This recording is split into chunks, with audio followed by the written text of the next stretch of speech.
Born in sin and shaped in iniquity.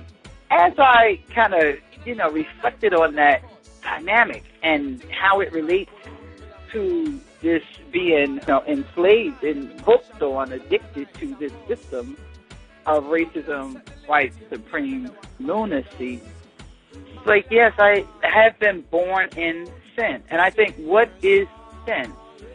So that was the first question that, came to my mind. Like, well, how, exactly what is sin? And so I went and looked up the definitions, like, how is it really defined that we're born in sin? Well, in sin, the first definition that comes up for the word sin is inequity, iniquity, and inequity is, quote unquote, injustice, unfairness. Iniquity refers to immorality, quote unquote, sin or wickedness. And then related definition, sin is also known as a transgression of a religious or moral law, especially when it's deliberate. Sin, the next definition, to violate a religious or moral law. So I'm born into sin. I'm born into this system. Like I said, moving up and down that pole, we're born into this societal system. Born in sin. Sin, to commit an offense or violation. And it goes on to say, in theology, sin means deliberate disobedience to the known will of God. Sin, a condition of estranglement from God, resulting from such disobedience. So when you're disobedient on the theological tip, then you are left in a condition of estranglement from God because of that disobedience. Sin, something regarded as being shameful, deplorable, or utterly wrong. Now, just from the definition of sin, you think about the meaning of the word, the concept, the meaning, and you parallel that, or you overlay that with this current societal system of racism, white supreme lunacy, and the experiences that African descendants were born into.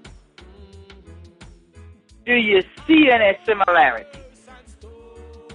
Does it seem to make sense that, in fact, when they wrote that Bible, they knew exactly what the flip-flop they were doing, and they were setting the stage for how this shit was going to go down over here out of their minds. It's that European, their cultural asili, as Dr. INIQUITY has provided us information about. Their way of thinking, it's sick. It is deplorable and utterly wrong to establish a system such that we have this flip-flop and plantation nation where at this point murder and mayhem is the order of the day, and we, people of African descent, are the primary targets. Yes, I have been born in sin. So we were born into sin. So this is the societal system that we were born in. But that's not all. Because then, after we got here, then we were shaped. Shaped in fucking iniquity.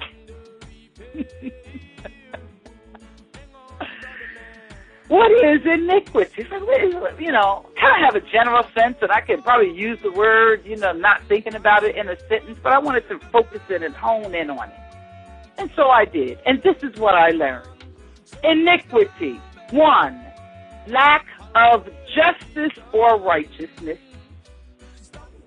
Wickedness, injustice. That's first, off the bat. Number 2, a wicked act. Sin.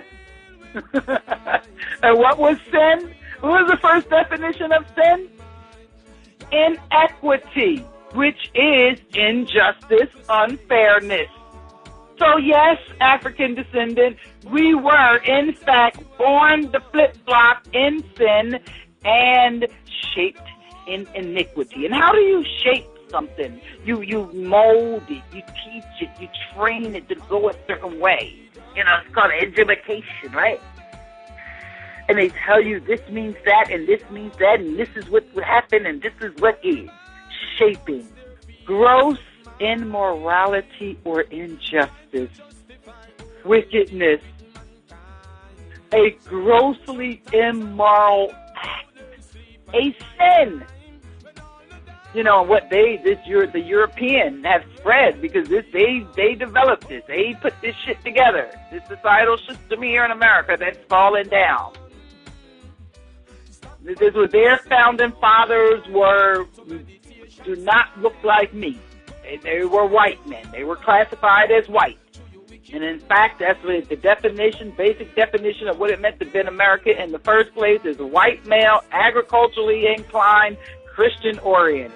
Those were the three primary determining factors of what made a person American back in the 1600s and shit when they was building this stuff up.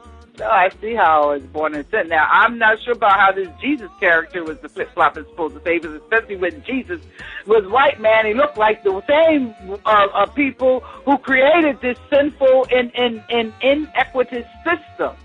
Because this system is certainly unfair and unjust in all of its dealings with the African descendant all day, every goddamn day. And this is what the flip-flop we were born into. And then you tell me that this white man, and there was a white man who created this shit and set this sinful shit up. Now there's a white man who's going to save me from it. If he died to save me from it before I was even born, then how come I still experience all of this damn injustice and iniquity at the hands of people who have no moral value, no morality at all? That they will kill, murder, lie, steal at will in our faces every day. Look at what we're going through. Look at what people are experiencing. And why? You know, come on. People can't see that. Yo, it's like, you know. So step one in the program of trying to get over and recover from this shit, this sinful shit, you have to admit that it's a damn problem and that we're in some. Step one of this program of recovery helps us to acknowledge that we live in a system where white European cultural thought is the primary ideological belief system, and we have all been programmed into that system. As a result, our African lives are unmanageable. And in essence, we are saying, yes, we were born in flip-flop and sin and iniquity. I'm fucked up, and my life is unmanageable. I was born in the sinful and the sin and inequity of this European cultural system, this system of racism, white supremacy. Yes, it's true, and my life as an African descendant is jacked up. Step one. And why do we need a step one, and why do we need a self-help program? Let Malcolm tell you, and then we'll be back at another day. Peace. All of us catch hell from the same enemy. We're all in the same bag, in the same boat. We suffer political oppression, economic exploitation, and social degradation. All of them from the same enemy. The government has failed us. You can't deny that.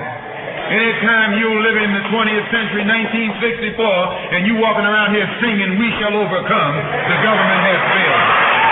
And the white liberals, who have been posing as our friends, have failed us. And once we see that all these other sources to which we turn have failed, we stop turning to them and turn to ourselves.